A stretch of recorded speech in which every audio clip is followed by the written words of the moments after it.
Thank you very much for your warm welcome. Thank you very much for your invitation.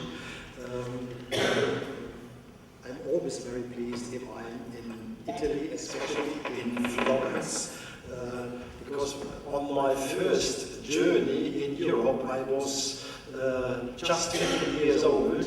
It was, I went to Italy, and in a very early morning, I arrived in front of the dome. I stood there and I was deeply impressed, and this impression is still in my mind if I am in Florence. Italy, for German, especially for educated Germans, is a land, a country of desire. We always like to stay in this kind of country. The second point is, at the moment, Europe looks like the non-starting springtime at the moment. It's very cold in Europe, it's still winter, and I think it is a real duty, not just a task, it's a real duty for education to talk about educational issues in a very profound way, not in just a superficial way.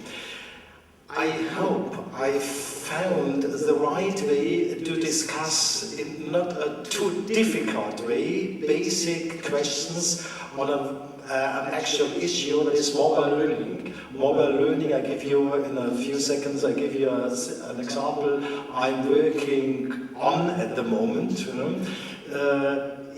My main question is not to look for initiatives on mobile learning, to look for the outcomes, for the continuity. My first question is, what kind of problem should be solved at the moment? It is after almost more than 10 years of mobile learning initiatives in the United States, in Great Britain, in Germany, in Italy, in the Scandinavian countries, and I think also in other European countries.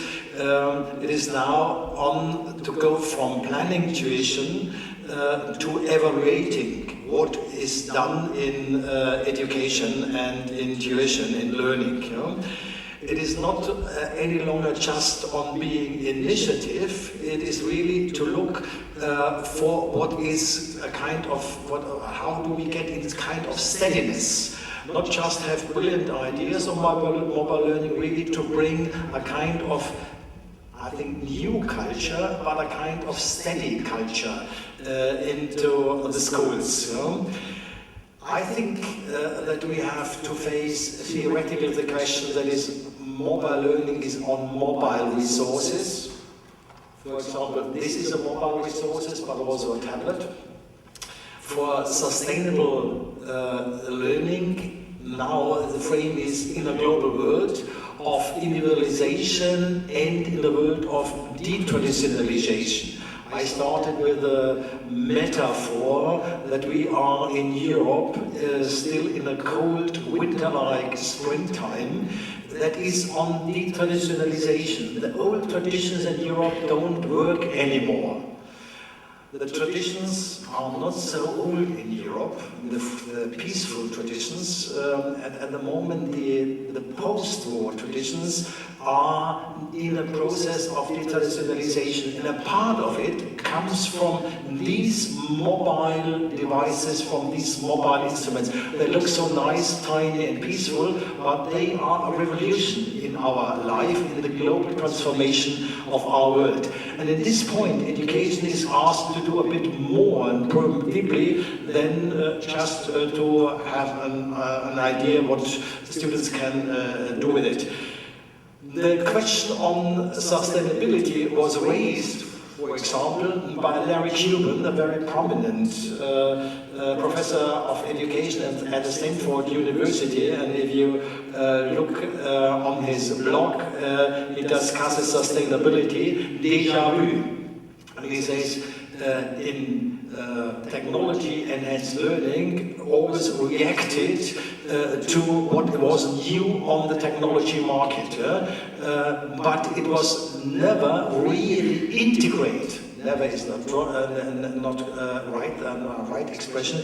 It is very difficult to integrate it as a really educational, didactic part of learning and teaching. Just to play with it, and in a more boring way than outside in everyday life, everybody can do it.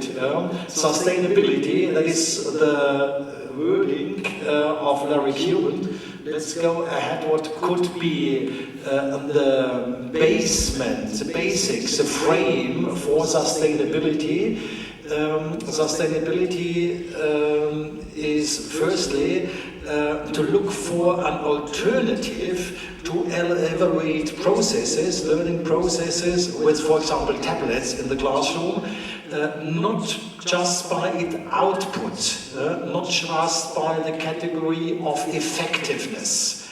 Usually, and that is almost a tradition in technology-enhanced learning, that we look for the outcome. What is the result of it? We can categorize the results like in pennies and dollars and euros, in knowledge elements. That is not what should be in the foreground. Let's look for an alternative. And I think that the alternative should be in not subduing the processes of assessment or the processes of learning by assessment. At the moment, the school reform, for example, in Germany and also in Great Britain, is organizing the transformation of teaching and learning by assessment. Schools are on the way to becoming assessment centers. The assessment, like in the economy, is organizing the transformation of an old to a new school. This is what we have to discuss, to look for criteria which not subdue the process of learning by assessment. Therefore, let's now have a very theoretical argument. The sustainability should not follow, I use now a German word of the hermeneutics, Subsumptionslogik, the rationale of subsumption, why we should use a hermeneutic process of an evaluative interpretation. Let's look for the rationale of teaching and learning, and use this rationale of teaching and learning, not of assessment, of teaching and learning to evaluate mobile learning. It is complex. For example, the aspects of sustainability, we are in a global world, and the traditional organization of school will not work any longer in this kind of reliable way we are familiar with.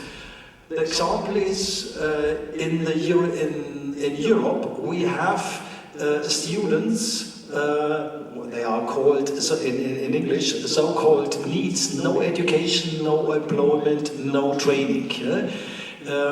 In Europe, the Mediterranean countries have up to 40% of the young people who are not in training, not in school, and have not a work placement. This is a risk for any kind of learning if there is a phase between 14 or 16-year-olds to the end of their 20s, if they are not in processes which we define as learning and teaching and education and formation. There is further on, there is a world of individualization. I decide on my life course, and everybody in our society, in the Western societies, insists on defining by ourselves our life course. I can decide on my lifestyle. My life is a kind of self-chosen lifestyle. I can do it. But the school is regulated still by a generalized curriculum, which not reaches all students. The next point is the idea of sustainability comes from ecology. From the ecology of energy, and it comes from the ecology of nature. And I think we are in the process at the moment that also cultural resources are used as economical elements. They are subdued by economy. Knowledge is a part of a kind of knowledge-driven society. Yeah? And at this point, we have not to look for education for sustainability, that we don't waste energy. We have to look for a sustainability for education. Education as a part of our modern world, a knowledge-driven society. Now, let's start to go to an example after this rather complex idea, or complex frame of sustainability. I go back to Italy, the land of desire. At the Palazzo Ducale in Urbino, one finds this kind of knowledge in marble. Yeah? This was in, it is around 1500, 1600. I think a new technology was developed, and it was depicted by marble stones. For example, how to get on a higher level water. It's very interesting. It's not a question in Germany, because we have a lot of water in Germany since centuries. But in a country like Italy, in a hot country, you need a kind of transport system for water. And the knowledge about it was so extremely important that it was molded in marble. What it is, if I go back, it was beside, in the Palazzo Ducale in Urbino, it was beside the library. The library disappeared, it was stolen, I don't know when, and they have now a kind of digital replica of this library there, but they have still the original of this marble stone. That is a kind of technology, knowledge of technology forever. Yeah? And this is exactly the opposite of what we are doing now. We are transporting by these tools with the convergent internet, we transport our knowledge. And it is not relevant if I have a specific knowledge. There is not a general frame of it. It is arbitrary what we use as knowledge. It seems to be arbitrary. This in mind, I am looking for what could be the knowledge production by mobiles at the moment. I work with a school in Germany at the moment. Is a specific school for what will be in a year, the needs, students, young people without training and work placement and education.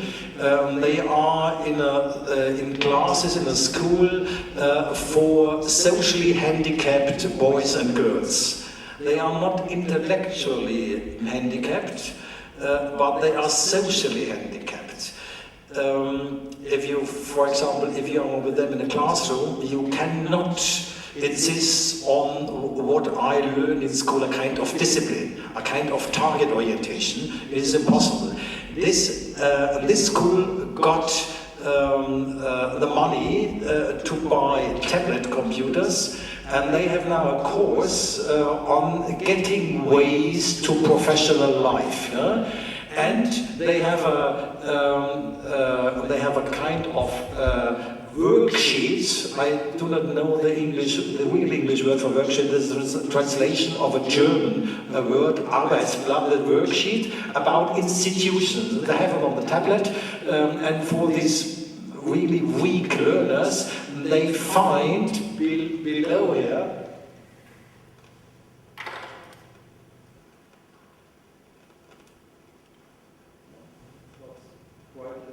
Below you find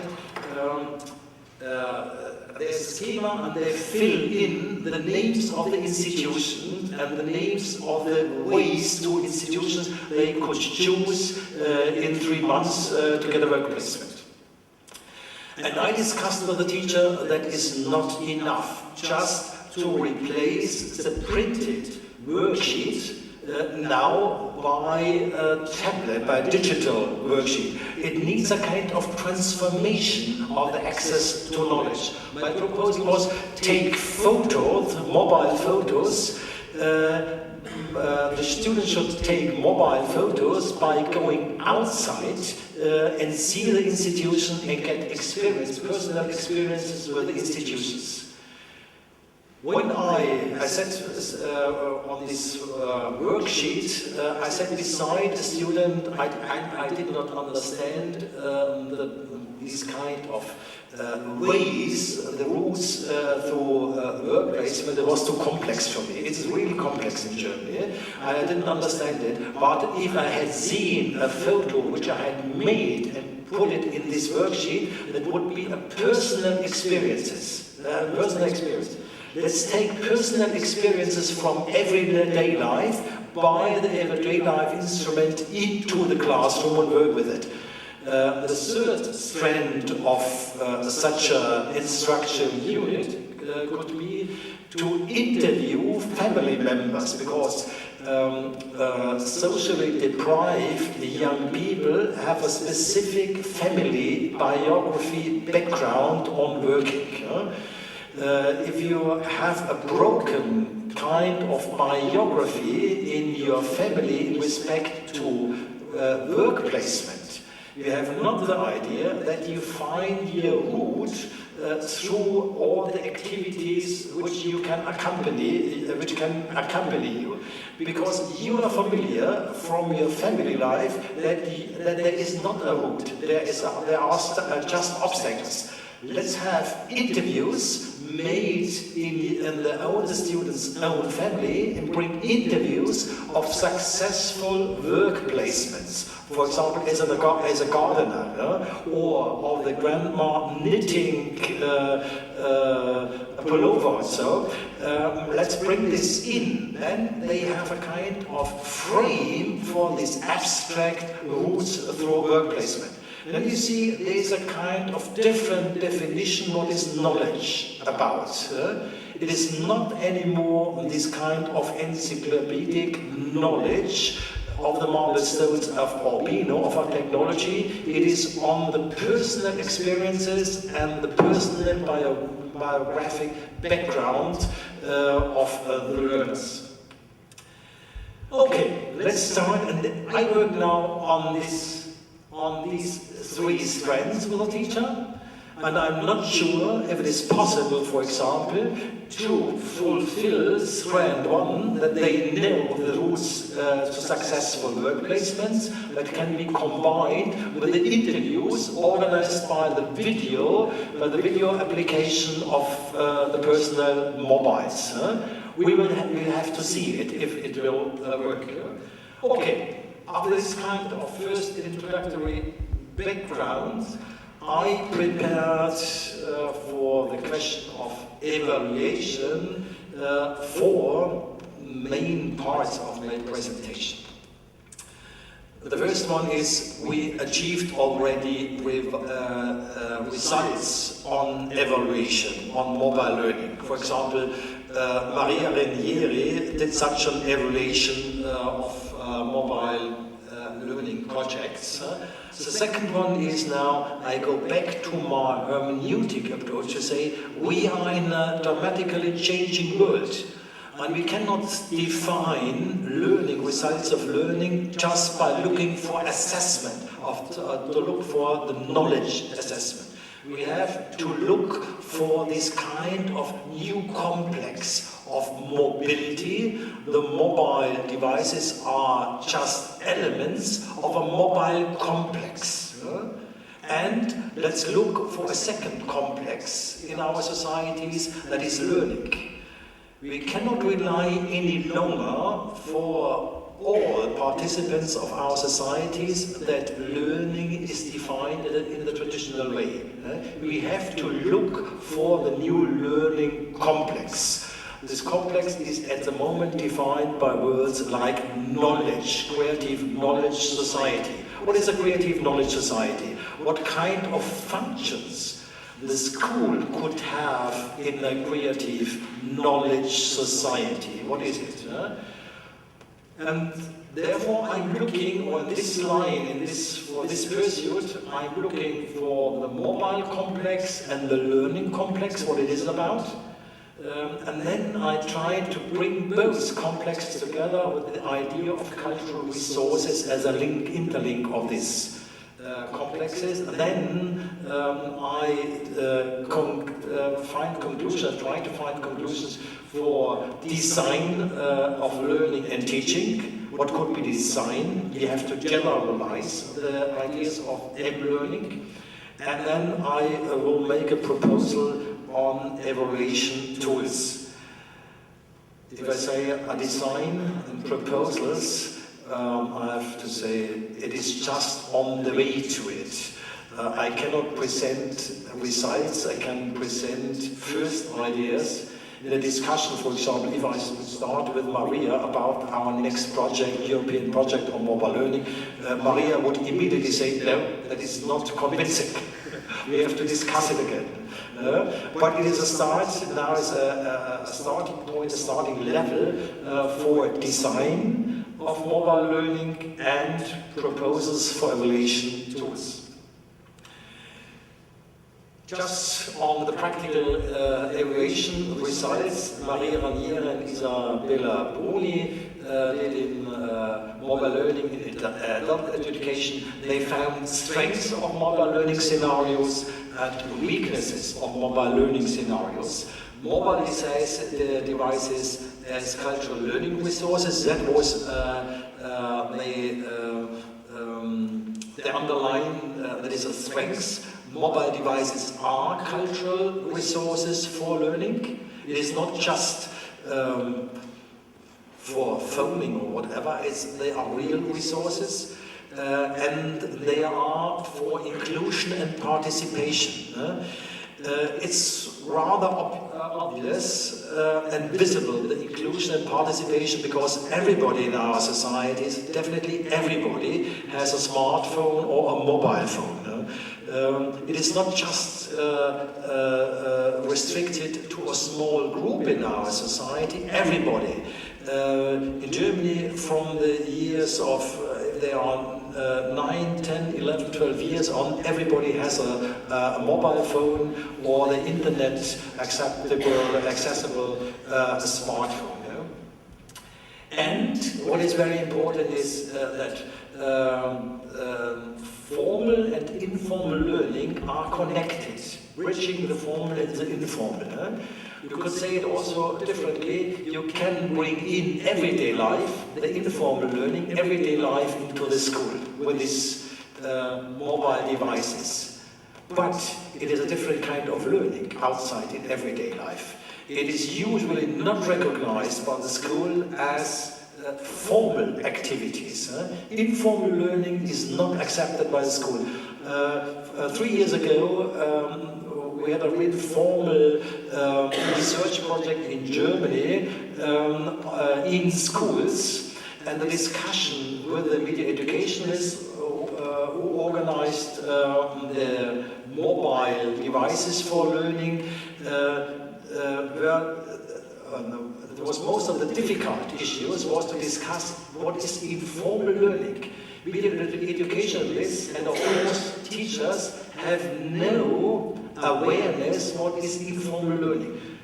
Just learning which is defined by the school is learning and is seen, is considered, is aware by teachers. But Maria and Isabella insisted on bridging the formal and the informal. The weakness of the scenarios is technological divide. That it is not easy to have the same tools and instruments for everybody. The motivation and expectations are very different, and the digital skills and competences are very different. If I look around, what are other categories for the evaluation of mobile learning, I go back to a very prominent American, this Roy Peer from Stanford. He was responsible for the so-called WILD project in 2002, 10 years ago, wireless internet learning devices.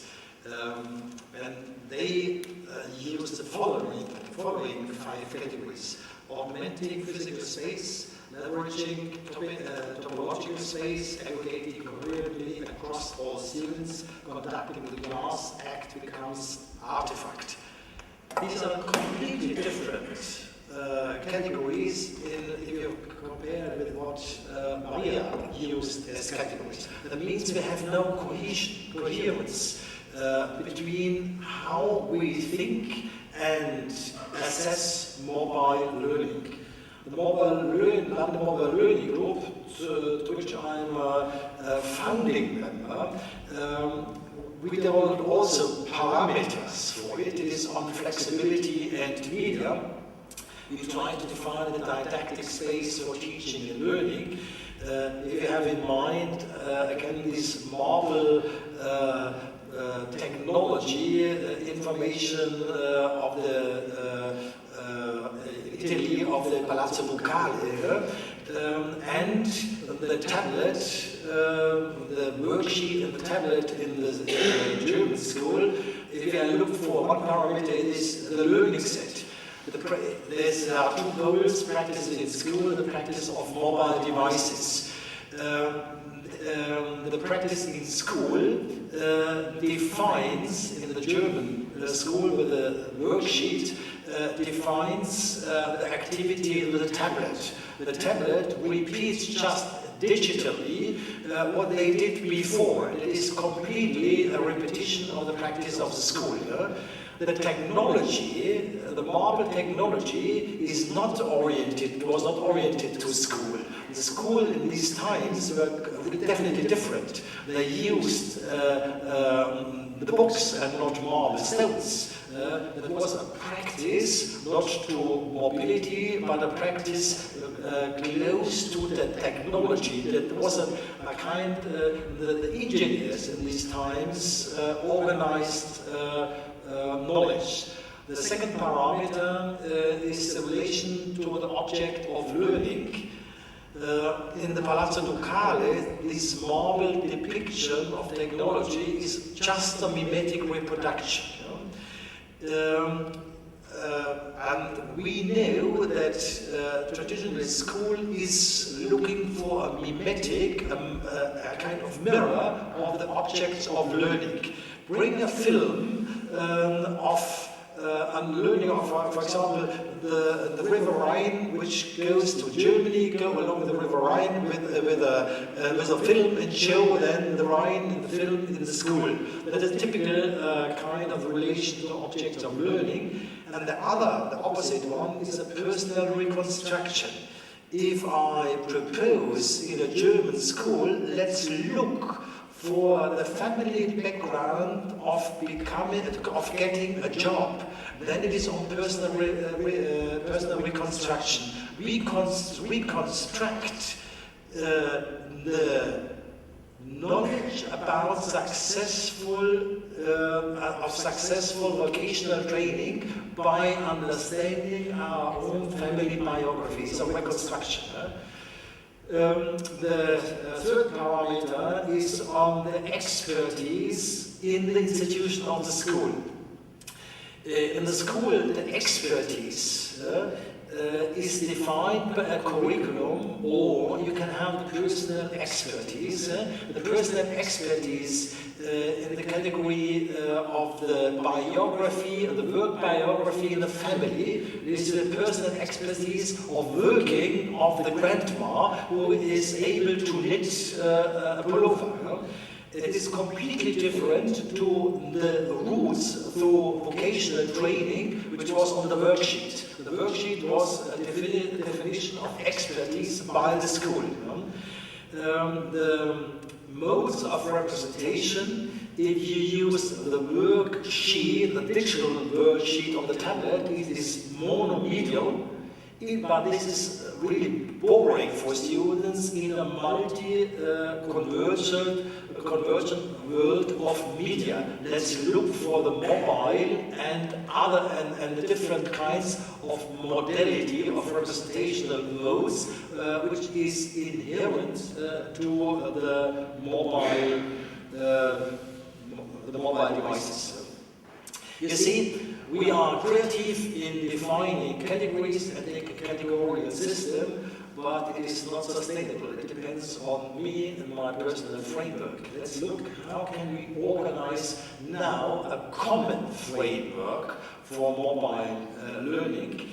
And it is now to look for on the meta level, what is learning and mobility in our society. That is the mobile complex and the learning complex, and then look for mobile devices as resources, as cultural resources. At this point, the non-mobile learning group is working on the basis of Anthony Giddens, the really still very prominent, or the most prominent British sociologist, Anthony Giddens. He developed the structuration model for understanding the relationship between social structures and agency. Agency is a kind of capacity to act in the world and to understand activities in the world. And on the other side, there are structures in which people have to act. There is always a question of the chicken and the egg, what is on the foreground, the chicken or the egg, the structures or the agency and the active, the aware people in structures, and Anthony Giddens would say, let's look for the dialectic in the relation of it. One has to avoid this structure, agency relation with the cultural practices. We have practices which are established, and these practices are defining the structures and the agency. If I say defining is not true, there is a kind of triangle interrelation of this. Let's look for the two complexes in the foreground of learning. What are the general structures now? I look for the structures. The main structure is detraditionalization by globalization and by an increase of individualization by mobility and convergence. What is really astonishing is that the non-individualized knowledge technology disappeared or is disappearing. The perfect non-individualized knowledge technology are the marble stones and the Palazzo Bucari. Just 7, 8, 9, 10 images define the whole technological knowledge which was birthed in this time in respect to agriculture. And now everybody designs by means of the internet, by Wikipedia, or my personal photos, or my personal videos, or whatever, in the conversational with whomever, which I define. I define now by these mobile devices my individual life course. I define what is knowledge for me, relevant knowledge for me, and this is a process of detraditionalization of what is learning and knowledge about, and this is really dramatic.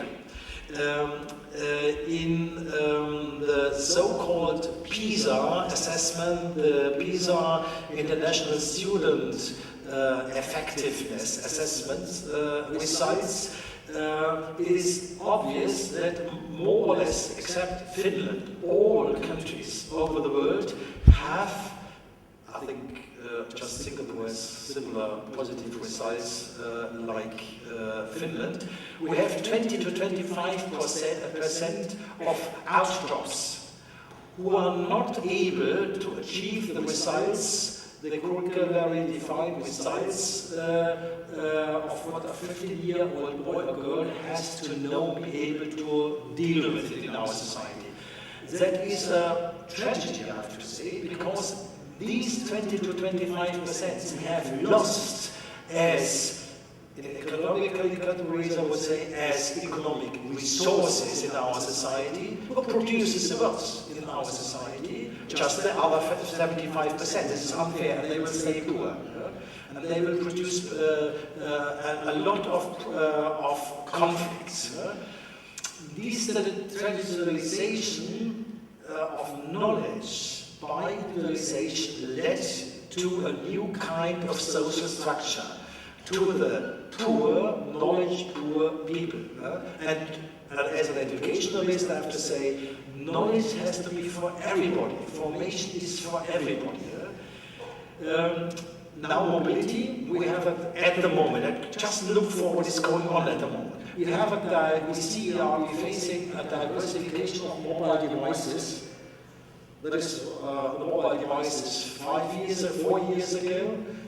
This is the actual Apple device. I don't own personally a tablet or a book reader or whatever. We have a kind of a wide selection of mobile devices at the moment. It is market-driven.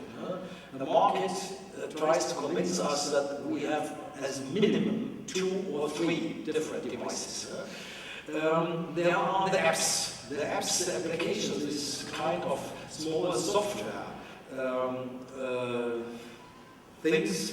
The apps represent a gigantic market for software production, which is delivered mainly by mobile devices. We have now to have these kind of apps. And if I see my grandchildren, they laugh about me because I have on this recent, almost stylish, old Apple device. I have no apps, just on for the train schedule I have it, but not for the weather forecast, but nothing else. And they have hundreds. They have hundreds, and they pay for these hundreds. And the families are not aware that they get now in a market-driven application. Whatever we will see, everybody has to buy it. It's a very interesting market. Education believes that is helpful for education.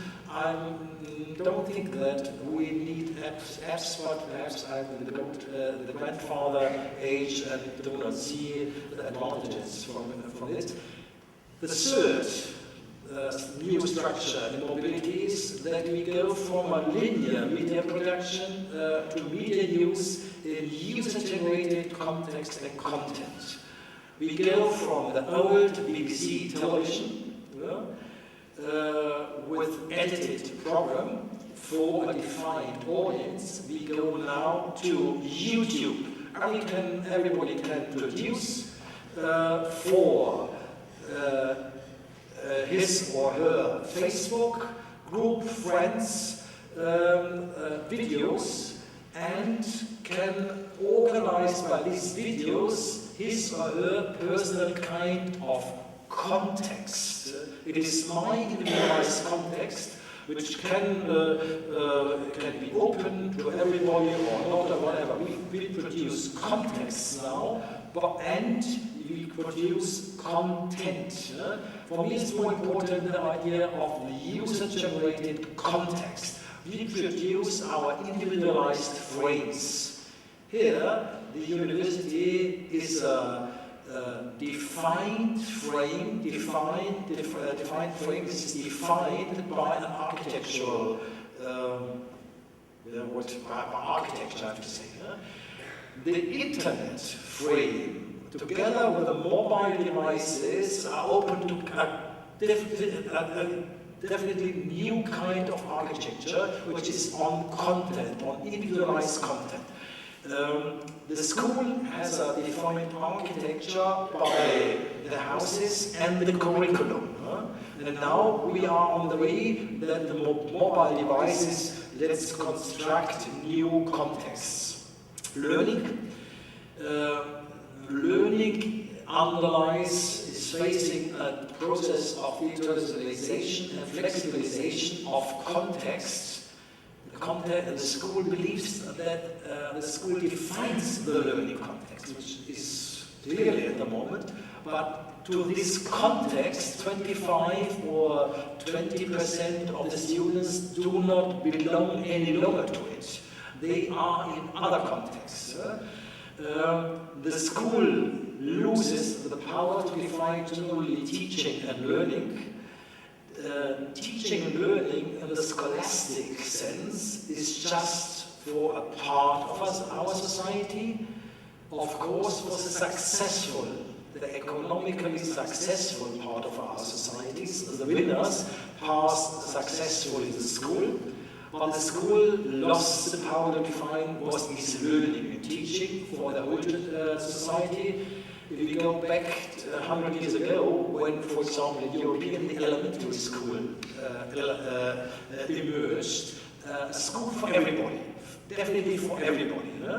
It was clear that school defines learning in elementary school. But now, elementary school doesn't define it any longer for the whole society. Then we have neoliberal models of teaching and learning, which is leading to a kind of deschooling. The neoliberal models of teaching and learning insist on technology-enhanced learning. They always believe that a kind of flexible computer and smartphone system, together with the internet, can replace school learning extremely successfully. You see, for example, this example you find in Switzerland, this example here, this link in Switzerland in Germany, they get a support of the industry, and they think and they define modern learning. That is just a small kind of learning with respect to knowledge production, which can be assessed perfectly and which do not need any longer the reliable structure of the school. And then we have the school, which is on the way to get from knowledge production, an institution for knowledge production, to which, no, sorry, I have to start differently. The school should be, that is the idea at the moment, an institution for knowledge production, and other functions. The school, for example, for social integration is more or less unimportant. The school was definitely one of the most important institutions in our societies in the last 150 or 200 years to set up a kind of social coherence and integration. Similar things we have with newspapers and with television, the traditional television. They were on coherence, on societal coherence, but also the school is now leaving this function. The school looks to produce relevant, important knowledge, which is important for the economically designed society in which we live. That is where are the structures of learning. George Witzel, a very prominent and really interesting American sociologist, defined this kind of neoliberal kind of knowledge production, not for knowledge, but for the production of food. He analyzed the McDonaldization of society, and he found the following structures: efficiency, calculation, predictability, control, and, what is really interesting, the irrationality of the rational. If you go to McDonald's, you find it also here in Florence, you find this new kind of producing food. And I have now to say, that in addition to these categories of a neoliberal production of knowledge, the neoliberal production of food, we have now a kind of self-optimization by the mobiles. You can, where you are and whenever you like, or whenever you are obliged to learn, you can take this instrument and you can learn. If you are in the underground in London and you have to travel from one part of London to another part of London, you can learn. If they have opened the smartphones and you see the earphones, they can listen to music, but they can also learn. You are always in the condition to learn wherever you like. This kind of ubiquitous learning, this is on self-optimization. And I think the mobile is in the high risk to support this kind of the McDonaldization of the knowledge production.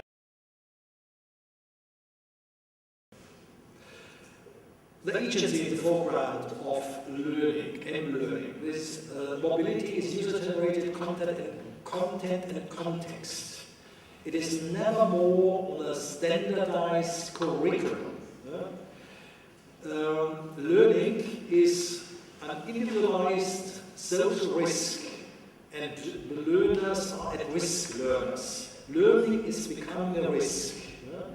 That is really dramatically new for education, because when I started to become a teacher, I learned that the results and outcomes of teaching and learning depends on the intelligence, of the personal capacity of the learners. And now we have to say it is a risk. It is the same way as a risk to have your savings on a, I would say now, on a Cyprus bank. Then you lost the last days 6 to 7% of your savings. If you have your savings on the wrong bank, you lose your money. You never know which will be the right bank for you. There is a risk of putting your savings on a bank. And now we have the risk of learning. The second point is that we have informal learning processes and lifelong learning. Lifelong learning means you are the whole life responsible for the results of the learning, and that you find the right knowledge for you. And you cannot rely through your life course on institution which guarantee you that you find you get appropriate the right knowledge. There's a third aspect which comes from the semiotics. There is a professionality of meaning making.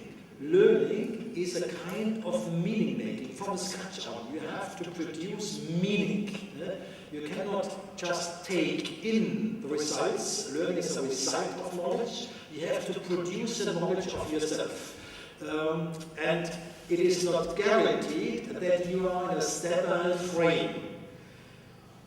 For my generation, it is unthinkable, this, because there was a sterile institution of learning. If I look now, if I came now in Germany in a school, in an urban school, you have 40% of migrant, more in Germany, in a town like where I live in Germany, and 40% of new citizens, migrant people. And they have quite a lot of children.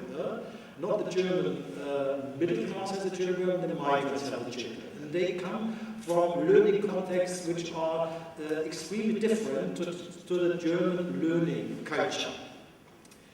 And they have now to learn in a kind of unclear, provisional, always changing world. They arrive from Afghanistan, for example, and have to learn in Germany how to behave in this German learning environment.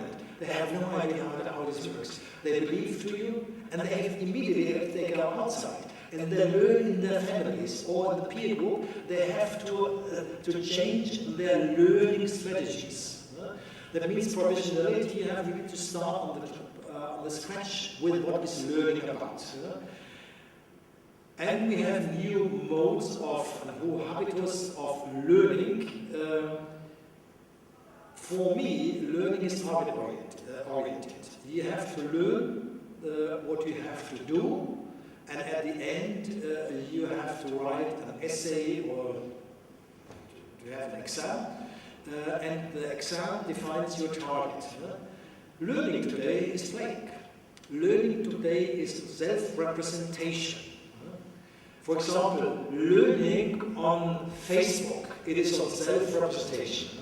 On Facebook, the main success of Facebook comes because I show to my self-defined social environment, to my social context, I represent myself to my self-defined social context with the resources which are really important for me. I can take a photo, I can post whatever.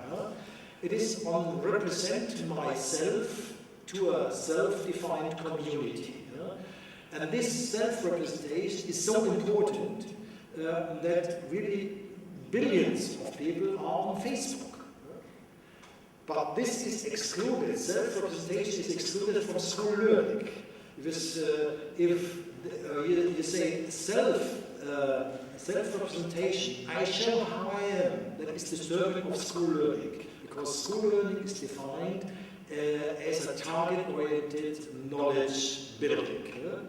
Now we have to look for the new kind of habitus of learning. It is on playing and it is on self-representation, which is in playing and self-representation is in contradiction to the traditional school learning.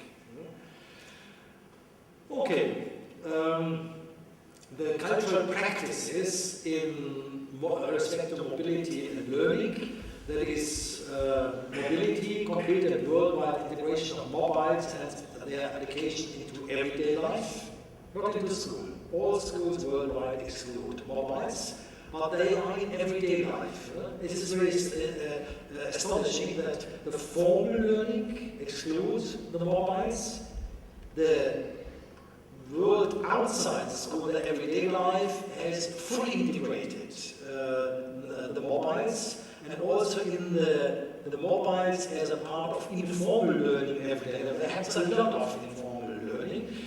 This is integrated, it is part of the use of mobiles. In learning, we have new practices with mobiles, for example, the micro-learning, that is the kind of methodization of learning. And we have, in the traditional school system, we have cultural practices which are defined by, I show you this result of an Australian research. Is a summary of 30 years on results of school effectiveness.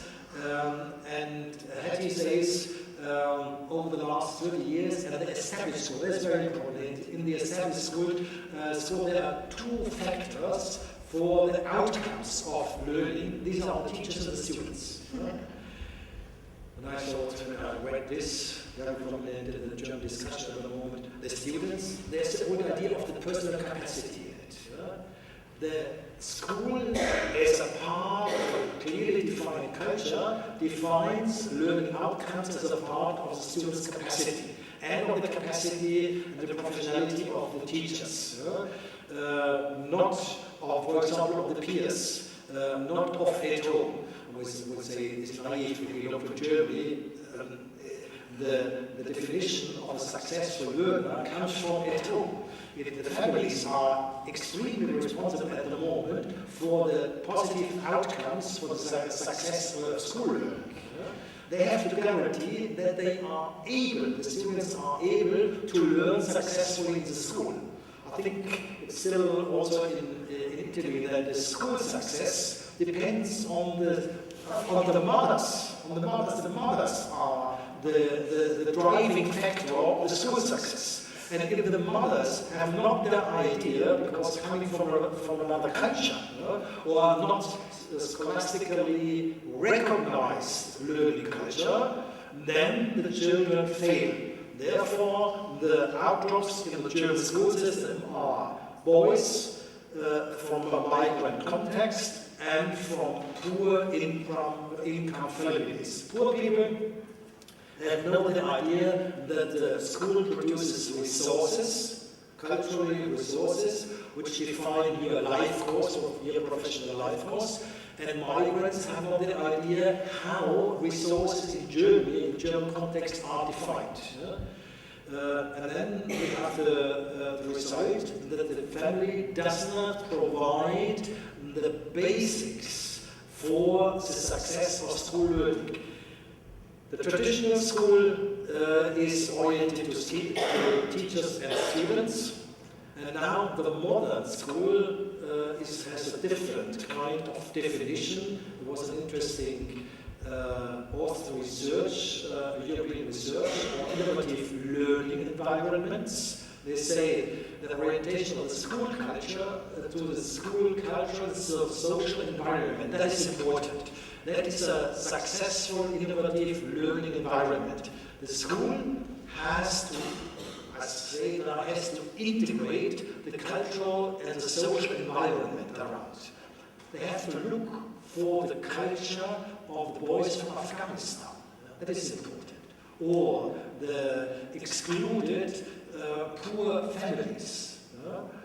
If I generalize these ideas now in terms of mobile and convergent media, it is a question of context of learning, living on conversation, inclusive social media.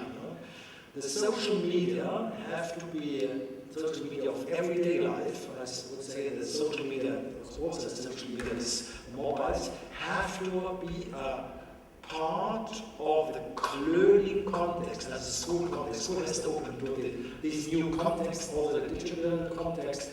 Of course, the professional centered teachers. I'm also astonished how far teachers are away from the new digital culture, and the participation of teaching and learning, participation in teaching, for teaching, in teaching and learning, participation is a new crucial element of a successful school. At this point, it is obvious if the research defines participation in respect to learning and teaching as a feature for learning, successful learning outcome, we say that mobile devices are defined on conversation. Conversation is an English concept which does not mean small talk. In German, conversation is a small talk. It is a kind of discourse, communication discourses. The discourses, the conversation is in the foreground of the mobile functionality. Very important is the feedback to the students about the achieved standards as a reflective element of learning, not the assessment, is it? In the new innovative school, not the assessment. It's a kind of reflection, giving back my impression what he already achieved. Old ideas of the 20 years of the last century about what we call in German Reformschule was clear. Not the exam defines successful learning. It is give you back a kind of reflection. You get a feeling for it. I use this kind of soft wording. The next point, and that is therefore I'm working on mobile portfolios. It's fascinating to work with mobile portfolios, especially to take photos of my process of learning. And then they can summarize these photos, and suddenly the students are aware what they did. On a low level of reflection, that is not on a high level or a low level of reflection. Then another element of a successful innovative school is dealing with diversity. In the center, I think, of the main part of the European schools is homogeneity. We teach homogeneous learning groups. For example, we teach learners, capable learners in the gymnasium, for example. Except the elementary schools in Europe are oriented to diverse groups of learners.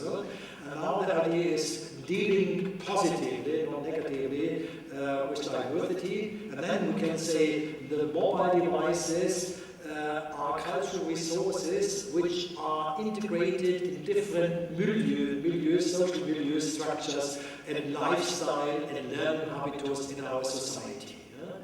They are mobile devices because they are results of the process of individualization. They are oriented to the diversity in our society. They can bring in the diversity of the different learning styles, learning habitus, and different social cultural views. And it is on, that is very important now, innovative school is on political participation. And then at this point we have to say mobile devices are the incarnation of the consumptive banality with a trend to totalitarian control. Facebook and Google, they always check where I am and what I'm doing at the moment and send me advertising for me, and it is completely on banality. What I'm doing here is to check the weather. It is not relevant to check the weather. I could look outside. It is not relevant for me what kind of weather is at the moment in Germany or in England.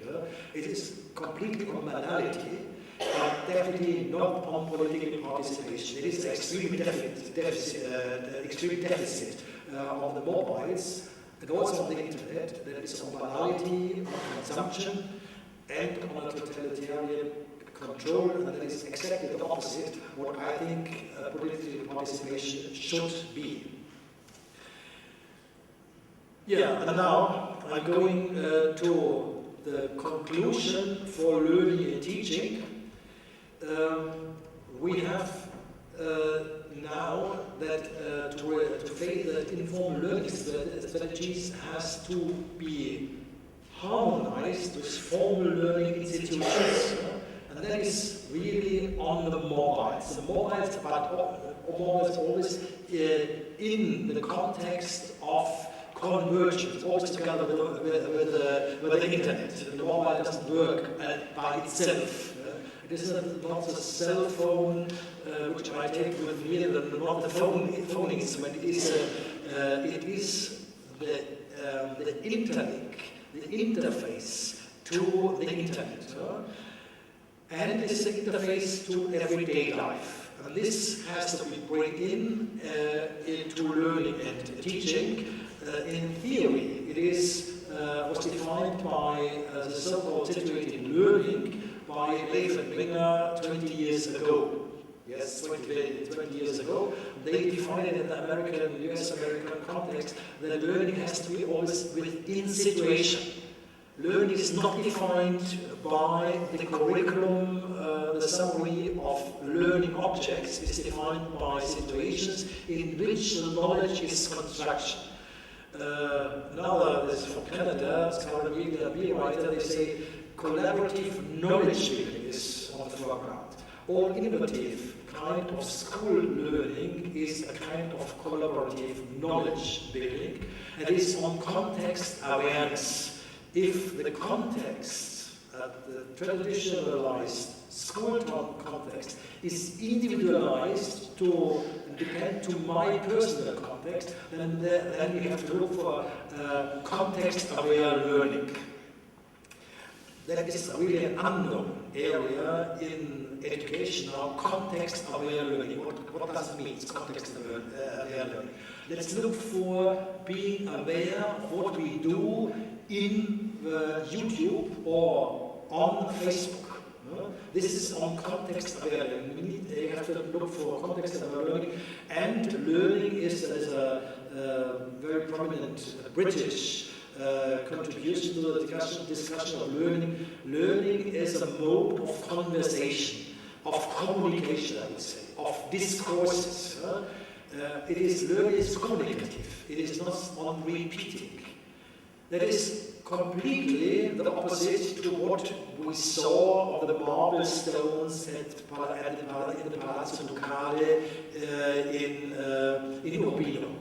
It is definitely not comparable with these old traditional ideas of learning as to represent a precise, curricularized, encyclopedic knowledge. It's totally completely different to it. And now,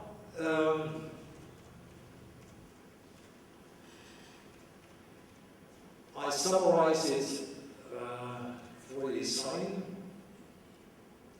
We could now say how we organize, we bring in individualized, flexible, collaborative, constructive, context-aware learning in the normal school. In Germany, we tried to convince schools to use a kind of episodic planning, to put in the traditional teacher-guided learning, curricular learning, defined to learn, to repeat learning outcomes. We introduced forms of situated learning. We say there is a kind of learning streets, and the teacher guides the students along the streets and opens always squares of situated learning. For example, if this example, the teacher told the students, produce a homework that was on angles as segments of a circle. This is in German gymnasium. They are 12 years old, boys and girls. They have to learn the angles. Look for angles at home and take a photo of the angles. And this is on verbalization, find the right terms and so on. And he brought in as a homework to look in everyday life, where are the angles. Bring this back in school, we put it then on the electronic whiteboard and so on. You can introduce episodes of situated learning in the traditional schools. Innovative teachers are happy with this, and also innovative parents are happy with this. Non-innovative parents in the German school oppose the idea that you have situated learning in the school because it is not, you cannot control, you cannot monitor each activities of learning of the students. For example, the school-oriented German middle class, the dentist, the mother in a family of a dentist or of a lawyer looks for a kind of replica of her own successful learning process, and this on monitoring and on controlling. And if you have opened a place, a market square of open kind of situated learning with a mobile as a part of everyday life, and then they say it is just nonsense. You can have this kind of episodic planning just in schools which are supported by innovative teachers and innovative parents. You have to convince them for episodic planning of situated learning. Then you can start these kind of episodes. Then, if I now look for the evaluation tools, then I can say that, of course, the traditional school has categories of evaluation, that is teacher and the students. We have to look for what the student bring with in the school and what the teachers kind of competence, professional competences to have. But we have also to face what the innovative learning environment, how a innovative learning environment is organized. They have now these kind of 6 feature elements which I already proposed, and then we have to do an ideological check about the economization of teaching and learning by means of the methodization criteria of research will say, is it just on efficiency? Is it just on calculation? Is it just on predictability? Is it just on control? And believe we in this kind of ideology as completely rational. And this is what Richard says, it is the irrationality of the rational. And I add now, it is on self-optimization. Let's look, is our kind of mobile learning access, it is on self-optimization. Then we have to look for the habitus of learning and lifestyle. It's an own lecture. Let's look for the lifestyles in the different social segments in our society. School makes now a difference between boys and girls. There's the only kind of social complexity school is accepting, but not of for example, if the lifestyle is oriented to a consumer materialism or sensation oriented.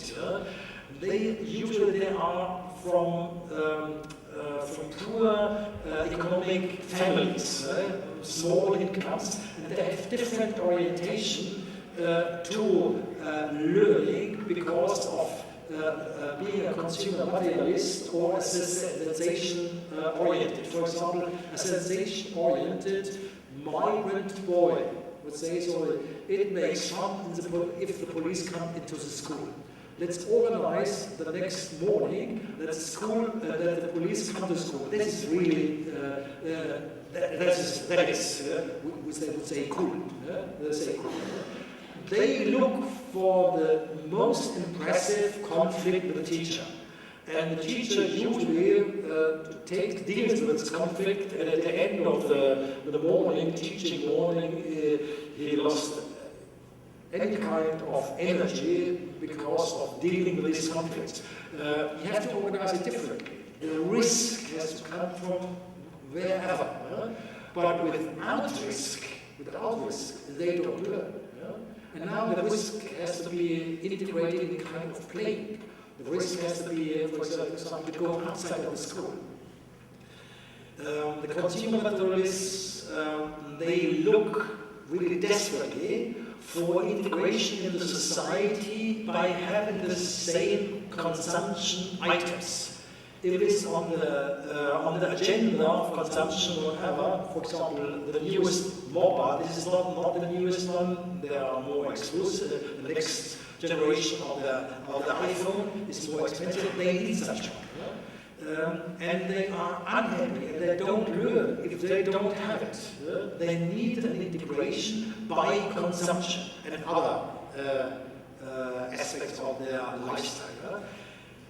And I think, I repeat now the parameters, I think we have to look for these parameters to understand the relation of the traditional school and the new flexible modes of, I would say, of appropriation of learning.